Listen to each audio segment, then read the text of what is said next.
Hi, I'm Lauren Kennedy, the art teacher from Chava's Leadership Academy. Have you ever read a story or directions and just wished that there were pictures to show you what was going on or what to do instead of telling you?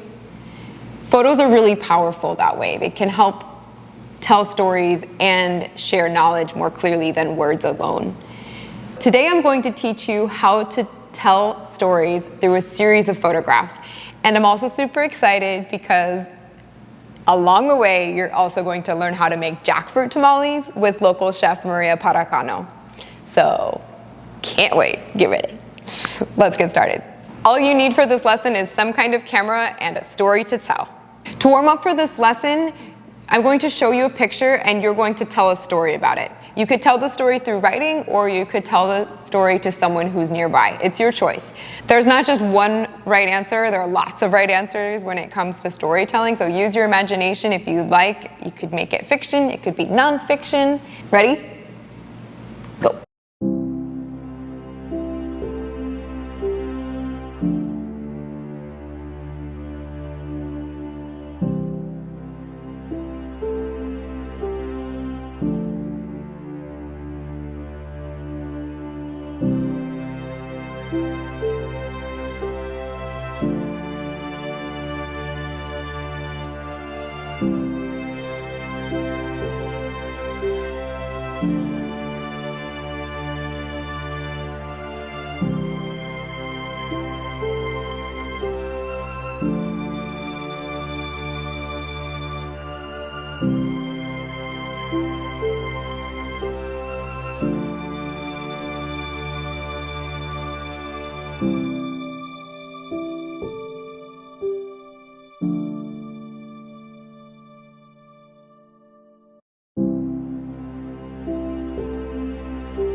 How'd it go? I would love to know what your story is about. I'm sure there's so many different stories that came out of that one exercise, but to tell that story, what were you paying attention to? You were looking at certain key elements. And my guess is that as you were looking, you were probably noticing the key elements of a story, right? We have the characters, we have the setting, and we have the plot, that action. But then we also have our purpose, right? Why is this story important? You want to make sure that your readers or viewers know. I'm choosing to tell the story of how to make jackfruit tamales with Chef Maria. Now, why is this story important? Because they're just downright delicious and they're super nutritious. So I wanted to share this recipe, and Chef Maria is super open to sharing and wants to share food to help heal community. So I thought it would be a great way to go. The first step when we're telling a story through a series of photographs is to decide what's our topic. Mine is how to make jackfruit tamales with Chef Maria. Then you've got to know, okay, well, what are the key pieces? What are the steps for telling the story of how to make the tamales? Maria had already done that for me. She has a recipe for how to make jackfruit tamales. So I used her recipe for the steps. And then I went through and made sure, okay, how do I capture this, right? I asked myself, how do I capture these different steps through photographs? And then I took pictures of each of those steps as she made tamales, and I drooled over them. They're so good. Seriously, they're so good. So make them and try them. They're just so delicious, seriously. And if you don't eat meat, it tastes like meat. Kind of, it has like the texture of meat. They're so good. So I'm going to share with you the photo story that I created about how to make jackfruit tamales with Chef Maria del Carmen Parra Cano. I created this photo story, and the recipes in it are by Chef Maria. So I want to make sure I give her credit for her incredible creativity. Now I want you to notice before we jump into this photo story that I'm using color photographs for this story. In my past lessons, I used black and white photographs, partially because I love black and white photography, but also because I wanted you to focus on those simple elements. I decided to use color photographs for this story because I wanted to bring the food to life, and color really does that. So feel free to use color photographs whenever you want, just do so consciously. All right, as I read this story, I'm going to simply read it. I'm not going to analyze it or really talk through it unless absolutely necessary. So pay close attention to how I use photographs to tell a story. The words and the photos work together as a team. So really pay attention to what they both offer. I do want to say before I read about this one that these photographs are not mine. I want to credit Chef Maria. She is the one who put this flyer together. Just a great picture of her as our main character.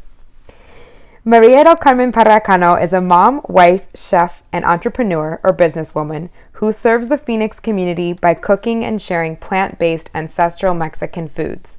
She believes nutritious food is the best medicine and cured her own diabetes with the recipes she shares. Chef Maria started the Sana Sana food truck to share the healing power of plant-based ancestral foods with her community.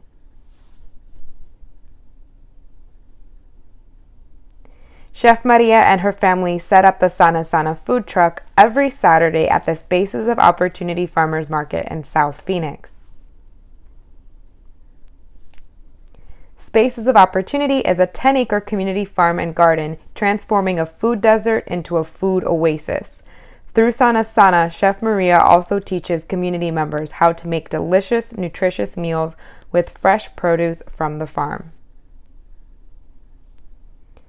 Cooking inside of a food truck is hard work, so Chef Maria sets up very strategically. Today, Maria is making jackfruit tamales. Jackfruit has a meaty texture, but it is a fruit full of fiber.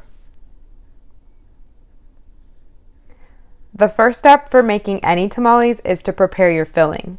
Here, Sophie, Maria's helper from Healthy Roots Cafe, shreds the jackfruit. Filling can be raw and will be steamed in the tamal. After you shred the jackfruit filling, prepare your corn husks by rinsing them under running water to remove any dirt or corn fibers. Once clean, soak them in a large bowl or clean sink. Place a plate over them to make sure they remain submerged under water. Drain your corn husks when you're ready to start making your tamales. Next, prepare your masa. If store-bought, the masa may need to be worked a bit to soften up again to a spreadable consistency. If you're making it by hand, like Maria, use the tamale mix and follow mixing instructions on the bag to achieve a spreadable consistency. Chef Maria likes to use grapeseed oil for the taste and health benefits in her masa. After preparing your masa, prepare your red chili sauce. Begin by removing the stems and seeds from the chili pods, or keep seeds for a little kick. Boil the chili pods until soft. Place all ingredients in a blender. Using the water that was used to soften the pods, add the liquid until you cover the chili pods. Use less liquid if you want a thicker salsa. Season, liquefy, and place in a bowl. Mix your chili sauce and shredded jackfruit. To make your tamales, start with an assembly line of husks, masa, and filling and sauce. In one hand, take a husk, wide end towards you and with the smooth side up. One side is more pronounced than the other. With a large spoon, spread the masa on the bottom half of the husk. Add a spoonful of meat, or in this case jackfruit, and sauce mixture. Roll husk from one side to the other to close. Seal by folding the bottom of the husk, seam side up. Once tamales are rolled, stack into pot like dominoes, standing against the pot and spiraling in, folded part downward. Then layer in multiple rows. Cover the pot once they are all in. Remember to add water to the pot. Bring the pot to a boil, then lower the temperature to low and allow to steam. Cook for a minimum of 1 hour. Check occasionally for water content. Remove from the pot and let cool. Remove the husk and enjoy. Sophie here is excited to try her baby tamale. And that's how to make jackfruit tamales with Chef Maria and Sophie. For more delicious, nutritious, plant-based recipes by Chef Maria, you can visit her website, sanasanafoods.com. So I hope that you found by watching and listening to that photo story, you can really feel the power of photos and writing coming together. All right, your call to action for this lesson is to create a recipe tutorial. So choose a family recipe or some kind of recipe that you found and love, and then write it down if it's not already written down, so you have those key steps and know what key shots you need to get along the way. Then convince somebody to make this amazing meal and document the process. Maybe you're making the meal and then pausing to take pictures of the process as you go. But either way, make sure you have photographs of each of those key steps so that anyone who reads this recipe can easily see what to do. You'll obviously go through your photos, review them, make sure that you've got the shots you need, and choose the shots that you like the best. After you review your photos, caption each photo with the step from the recipe, and then share it. Oh, and I almost forgot, eat it. Make sure you eat it, because honestly, that's the best step. If you're really looking for a challenge in storytelling, then document a community member who you admire through a series of photographs. This is really an exercise in how to tell the story of a main character in our community, and there's many stories that need to be heard. Think of those unsung heroes, you know, those people who do a lot for our community, who maybe haven't had their story told. Maybe they're not recognized as much as you feel they should be, and now you're using this as an opportunity to help that person's voice be heard and recognized by others. As always, have fun with this.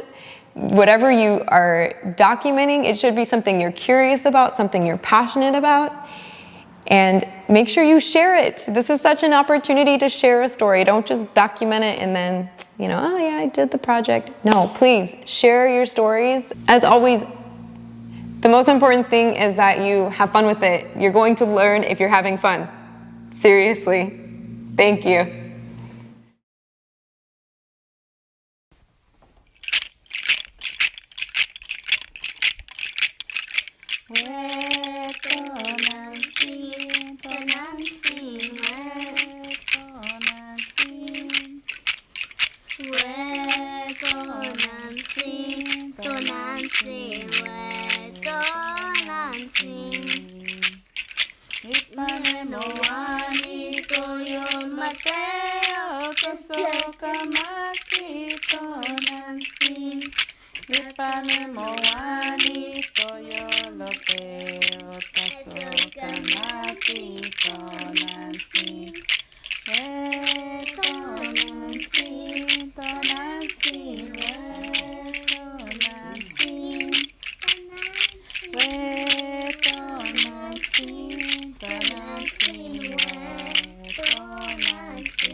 Ipanemo ani toyo